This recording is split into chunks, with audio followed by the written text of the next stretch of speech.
트럼프 대통령은 이란이 무조건 항복할 것을 요구하며 불응시 벙커버스터 폭탄을 핵시설에 투하하는 군사 옵션까지 고려하고 있다고 경고하고 있습니다. 500만 달러짜리 미국 영주권인 트럼프 골드카드가 가동한 지 5일 만에 6만 8천 명 이상 신청한 것으로 나타났습니다. 불법 체류자 체포 추방 작전의 무리수로 아이스 이민 다속 요원들이 동요하고 있다는 내부 폭로가 나왔다고 뉴욕 포스트가 보도했습니다. 스테이블 코인 규제법인 지니어스 법안이 연방 상원에서 통과돼 하원 심의를 앞두고 있습니다. 음료를 담는 텀블러가 여름철 사용 시 세균의 온상이 되기 쉬워 주의가 요구되고 있습니다. 시청자 여러분 안녕하십니까? 워싱턴 뉴스 투데이입니다. 트럼프 대통령은 이란에 무조건 항복할 것을 요구하며 불응시 벙커버스터 폭탄을 이란 지하 핵시설에 투하하는 군사 옵션까지 고려하고 있다고 경고하고 있습니다. 미국은 이란 근처에 전시 때나 조치하는 항공모함 3척을 집결시키고 있으며 B-2 폭격기에 실어 3만 파운드짜리 벙커버스터를 투하하는 군사 옵션을 준비하는 것으로 알려져 군사 개입할 태세를 보이고 있습니다. 한면태 기자가 보도합니다. 이스라엘과 이란 간의 중동 전쟁에 미국이 35년 만에 군사 개입하고 나설 채비를 하고 있습니다. 도널드 트럼프 대통령은 이란에 대한 폭격에 나설 가능성을 묻는 질문에 그럴 수도 그렇지 않을 수도 있으며 누구도 내가 어떤 조치를 취할지 모를 것이라고 즉답을 거부했습니다. I mean, you don't know that I'm going to even do it. You don't know. I may do it. I may not do it. I mean, nobody knows what I'm going to do. I can tell you this, that Iran's got a lot of trouble. 트럼프 대통령은 이란의 최고 지도자 하메네이가 무조건 항복 요구를 일축함에 따라 군사 옵션으로 35년 만에 중동 전쟁의 군사 개입도 불사하려는 태세를 보이고 있습니다. 트럼프 대통령은 하루 전날 백악관 시츄에이션 룸 상황실에서 80분 동안 외교안보팀과 비상대책회의를 갖고 이란에 대한 군사 옵션까지 논의한 것으로 알려지고 있습니다. 미국과 이란은 대통령과 최고 지도자가 직접 나서 경고장을 발령하고 있습니다. 트럼프 대통령은 이란에게 핵 개발의 완전 포기를 뜻하는 무조건 항복을 요구했으나 이란의 최고 지도자 하메네이는 이란은 결코 항복하지 않는다고 거부했습니다. 트럼프 대통령은 이란 최고 지도자 하메네이가 어디에 숨어 있는지 잘 알고 있으며 지금은 그를 살해해 제거하기를 원치 않는다면서도 언제라도 이스라엘의 제거 작전에 동의할 수도 있음을 암시했습니다. 트럼프 대통령은 테헤란의 1,000만 시민들은 즉각 대피하라고 소개령을 내려 수십만 명의 대피 행렬과 기름바닥난 주유소들이 속출하는 등 대혼란상을 야기시키고 있습니다. 미국은 이란에 대한 군사 공격을 단행할 것에 대비해 전쟁 때나 볼 수 있는 항공모함 3척을 이란 근처 해역에 집결시키고 있습니다. 중동에 배치된 항공모함 칼빈스노 전단에다가 두 번째 항공모함 니미츠호를 급파했고 이달 말에는 포드호까지 유럽으로 가다가 중동 지역으로 선회시킬 가능성을 시사하고 있습니다. 인도양에 있는 디에고 가르시아 공군기지에 배치되어 있는 B-2 스텔스 폭격기들의 GBU-57 벙커버스터 폭탄을 싣고 가 이란의 지하 핵시설에 투하시키는 준비태세에 돌입한 것으로 알려지고 있습니다. B-2 스텔스 폭격기들의 3,300마일 논스톱 비행을 위해 공중급유기들을 증파하고 있습니다. 미국만이 유일하게 보유하고 있는 B-2 스텔스 폭격기에 실어 벙커버스트를 이란의 지하 핵시설에 투하하면 지하 200피트 이상 뚫고 들어가 우라늄 농축시설을 파괴시킬 것으로 예측되고 있습니다. 이란의 지하 핵단지에 있는 우라늄 농축시설을 파괴시키면 이란의 핵무기 개발을 수년간 뒤로 후퇴시킬 수 있을 것으로 미국과 이스라엘은 판단하고 있습니다. 이란의 지하 핵시설에 벙커버스트를 투하하는 작전을 전개할 경우 이란의 반격을 완전 봉쇄하기 위한 미국과 이스라엘의 대대적인 이란 공습도 병행할 것으로 보이고 이스라엘은 이란의 레짐 체인지까지 모색할 것으로 예상되고 있습니다. 하지만 이란을 공격해도 앙숙관계인 사우디아라비아 등 이슬람 수니파 국가들이 시아파인 이란의 핵무기 개발에 결사 반대해왔다는 점 때문에 이란 지원에 나설 가능성이 희박해 중동 지역 전면전으로 비화되지는 않을 것으로 미국과 이스라엘은 판단하고 있습니다. WKTV 뉴스 한면택입니다. 이 500만 달러를 내면 미국 영주권을 받을 수 있는 트럼프 골드카드가 공식 가동한 지 5일 만에 6만 8천 명 이상 신청해 인기를 끌고 있는 것으로 나타났습니다. 6만 8,700명의 신청자들이 500만 달러씩 낼 경우 미국 정부는 3,455억 달러를 받게 되고 올 한 해 20만 명 1조 달러 투자 유치를 받아 국가 부채 감축에 쓸 것으로 밝히고 있습니다. 500만 달러짜리 미국 영주권인 트럼프 골드카드가 초반 대박을 터뜨릴 조짐을 보이고 있습니다. 트럼프 골드카드는 6월 12일 공식 가동에 들어갔는데 6월 17일 오전까지 불과 5일 만에 6만 8,703명이 신청한 것으로 연방 상무부가 밝혔습니다.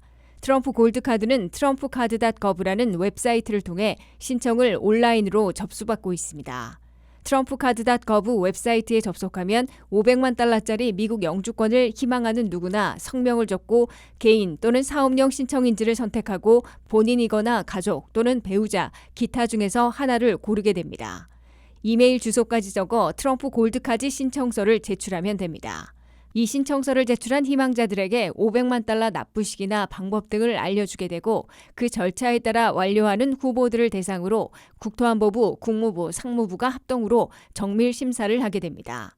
FBI의 신원 조회까지 마치게 되면 비교적 급행으로 승인 여부를 통보해주게 되고 미국 영주권을 제공하게 됩니다. 트럼프 행정부는 500만 달러를 내는 트럼프 골드카드 비자 신청자들에 대해 어떤 세제 혜택을 제공할 것인지를 곧 확정할 것으로 예고하고 있습니다. 연방상무부는 5일 동안 접수된 6만 8,703명으로부터 500만 달러씩을 받게 되면 총액으로는 3,455억 달러가 된다고 밝혔습니다. 하워드 러트닉 상무장관은 트럼프 골드카드 비자는 500만 달러를 투자하면 미국의 영주권을 받고 그린카드를 받은 지 5년 후면 미국 시민권을 신청할 자격이 생긴다고 설명했습니다. 500만 달러 투자자는 특정 분야에 투자해 사업을 하고 일자리를 창출할 의무도 없다고 러트닉 상무장관은 설명했습니다. 오히려 해외 소득에 대한 면세 등 세제 혜택을 받게 된다고 러트닉 상무장관은 강조했습니다. 이에 따라 러트닉 상무장관은 초반 20만 명에게 500만 달러짜리 영주권을 판매해 1조 달러를 투자받아 국가부채 감축에 사용하게 될 것이라고 강조했습니다. 백악관이 일부 업종에 대한 일터급습을 중지시켰다가 번복하고 하루 3,000명 체포 쿼터를 강행하는 바람에 불법 이민 단속 요원들의 사기가 떨어지고 있다는 내부 폭로가 나온 것으로 보도되고 있습니다. 백악관의 불법 이민 단속 설계팀은 형사 범죄자들부터 체포하겠다는 기존 방침에서 하루 3,000명을 체포하라는 무리수로 이민 단속 요원들이 동요하고 있다고 내부 고발자는 주장하고 있습니다. 한면태 기자가 보도합니다. 트럼프 행정부의 불법 체류자 체포 추방자 악재는 최근 외국인 노동력에 의존하고 있는 업계 혼란과 하소연을 불러일으키고 있을 뿐만 아니라 아이스 이민 단속 요원들의 사기도 크게 떨어뜨리고 있다고 보수적인 뉴욕 포스트가 보도했습니다. 특히 백악관의 무리수에 아이스 이민 단속 요원들이 동요하고 있다는 내부 폭로까지 나왔다고 뉴욕 포스트는 전했습니다. 첫째, 도널드 트럼프 대통령의 예고로 농장과 육가공 공장, 식당과 호텔에 대한 일터 단속을 전격 중지시켰다가 수일 만에 번복하자 관련 업계는 물론 아이스 이민 단속 요원들도 낙담해하고 있습니다. 국토안보부 산하에서 일터 단속을 주도하고 있는 HSI 특별수사대는 12일자로 일터 급습을 중지하라고 하달했다가 16일자로 번복하고 다시 농장과 육가공 공장, 식당과 호텔에 대한 일터 단속을 지속하라고 지시했습니다. 국토안보부는 일터 단속 전격 중지령이 민주당 우세지역 대도시들에서의 불법 체류자 체포 추방자 확전을 확대하라는 대통령 지시와 상충돼 백악관에서 번복시킨 것으로 설명했습니다. 백악관에서 이민정책을 설계하고 있는 스티븐 밀러 부비서실장이 일터 단속 중지를 번복시킨 것으로 간주되고 있습니다. 둘째, 역시 스티븐 밀러 부비서실장이 강행하고 있는 하루 3,000명 체포 쿼터로 이민 단속의 주 대상이 180도 바뀌는 바람에 아이스 이민 단속 요원들이 혼란스러워하며 스트레스를 받고 내부 폭로까지 하고 나선 것으로 뉴욕 포스트는 해석했습니다. 아이스 내부 폭로자는 백악관의 현재 불법 체류자들 중에 누구를 우선 체포해 추방해야 할지를 중시하는 게 아니라 오로지 순전한 숫자에만 신경 쓰고 있다고 지적했습니다.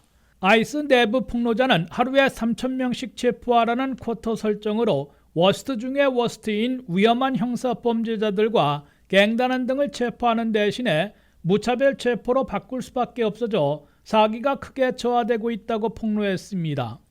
위험한 형사범죄자나 갱단원들을 추적해 체포하는 작전은 며칠 몇 달이 걸리는 것인데 여기에 초점을 맞추면 하루 3,000명 체포 쿼터에 도달할 수 없어 초점을 180도 바꾸고 있다는 폭로입니다. 홈디포나 세븐일레븐 주차장에서 일용직을 찾고 있거나 3D 업종에서 일하고 있는 외국인 노동자들을 잡으려고 그동안 주력해온 형사범죄자, 갱단원 등에 대한 추적을 포기하고 있다는 지적입니다.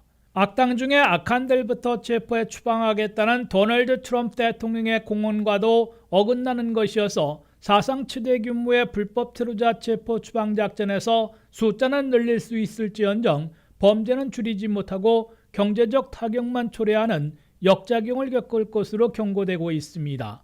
WKTV 뉴스 한면택입니다. 스테이블 코인에 대한 규제 법안이 연방 상원에서 통과돼 하원 심의를 앞두고 있습니다. 가상화폐 시장에서는 이 같은 규제를 반기는 분위기인데요. 스테이블 코인이 제도화되면 디지털 자산이 합법적인 금융수단으로 인정받는 계기가 될 수 있기 때문입니다. 안혜린 기자의 보도입니다. 상원은 스테이블 코인 규제 법안인 지니어스 법안을 본회의 포결을 통해 가결했습니다. 이번 입법은 디지털 자산 시장의 중요한 전환점이 될 전망입니다.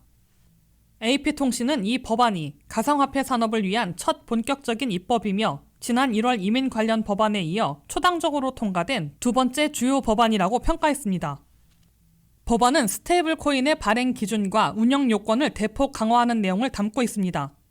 발행사는 자산을 충분히 담보로 확보해야 하며 미국 내 자금 세탁 방지법과 소비자 보호 기준을 철저히 준수해야 합니다.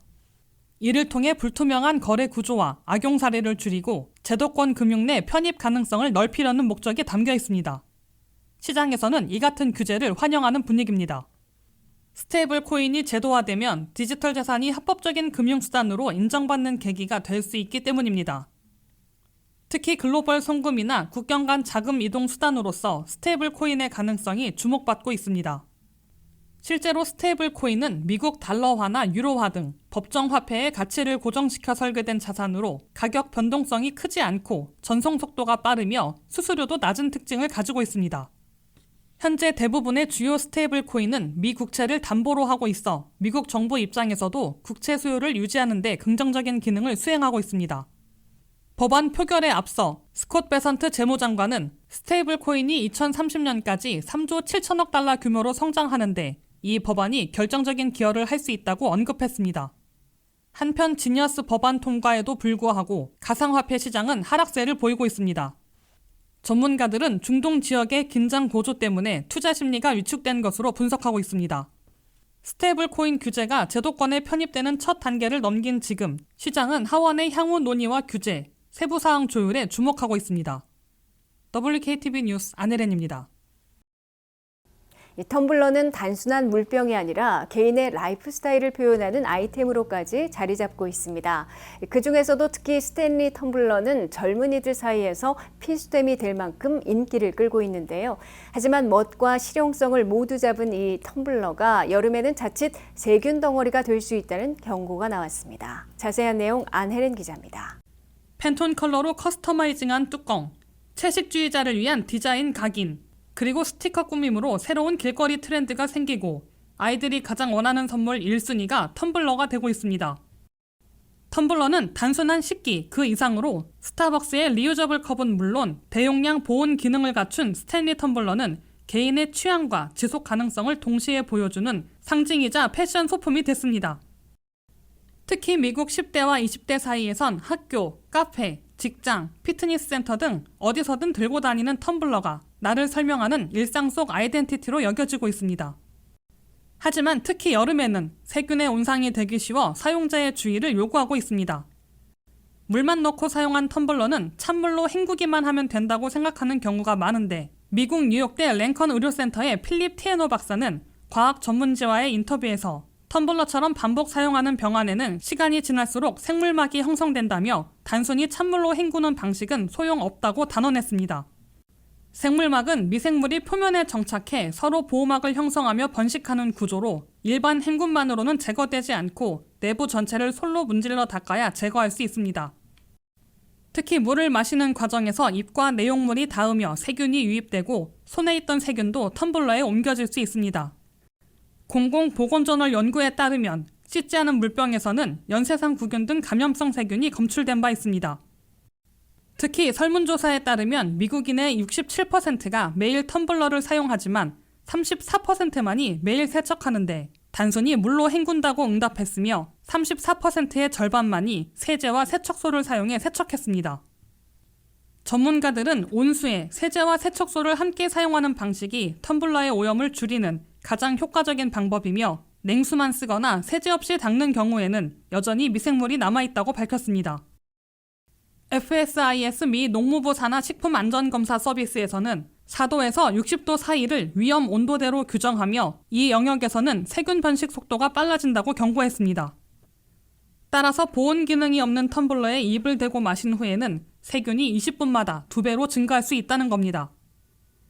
CDC는 분해 가능한 조립식 물병, 젖병, 뚜껑 등은 분리하여 솔로 구석구석 문질러 세척할 것, 텀블러는 비누와 물로 세척한 뒤 소독제로 소독하고 내부의 모든 면이 소독액에 닿도록 한 후 건조하여 보관할 것이라고 권고하고 있습니다. WKTV 뉴스 안혜린입니다. 이상으로 워싱턴 뉴스투데이를 마치겠습니다. 시청해주신 여러분 고맙습니다.